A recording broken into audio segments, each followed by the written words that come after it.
if you need to use the DSM-5 handbook, you have two options. Each campus library has a copy available to you in print, so you can see it in person, or you can access it from anywhere online through the library databases.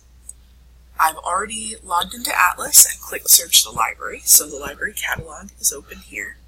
I'll go to the top and click Databases A to Z, and then click the letter D for DSM.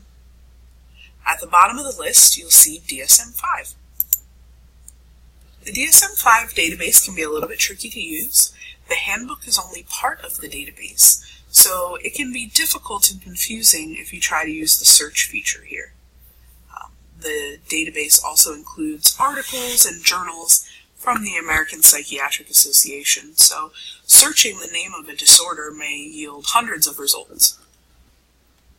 You have two options here. In the center of the page, you can click the link that says Explore the latest edition in order to open up the handbook and browse.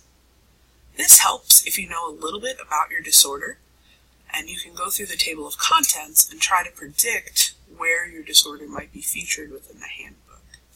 If you have no idea, you can do a search, and I'll show you how to do that next. Once the next page loads, you're going to look at section 2 and open that part of the table of contents. You can see through here all the different categories of disorders. So I will pick one as an example. Let's say feeding and eating disorders. I'll click there. And then once the page loads, it will give me an example of the feeding and eating disorders that are featured in the DSM. If I scroll down a little bit, at the top here, you can see those disorders under this category. So I will pick a random one. I'll pick pica. In the pink box, you'll get the diagnostic criteria. Some disorders may have a lot of criteria, so you may actually be able to scroll within the pink box. This one's a bit brief.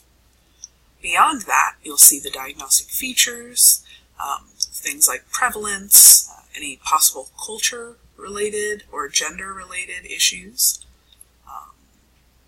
diagnoses, comorbidity, and so on and so forth. Depending on the disorder and how common it is, you may find more information in some entries than others.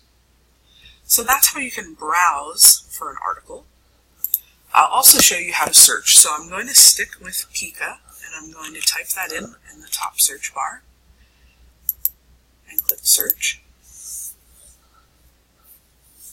Once this loads, we will have to go through our search results a little bit. As I said earlier, it does include journal articles and things like that, so if any professional has written an article about pica, that may show up in our search results.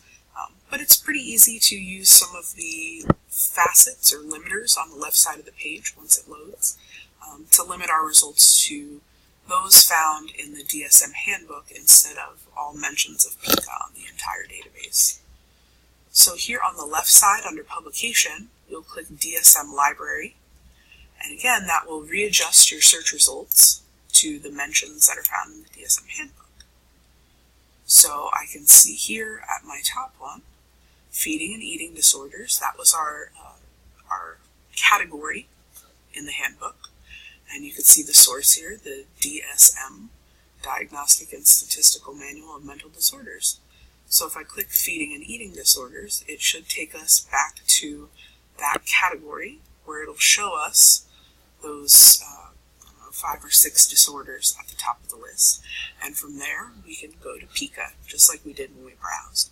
So the search feature is a little bit easier if you go through that table of contents and you can't quite predict what category your disorder may fit under.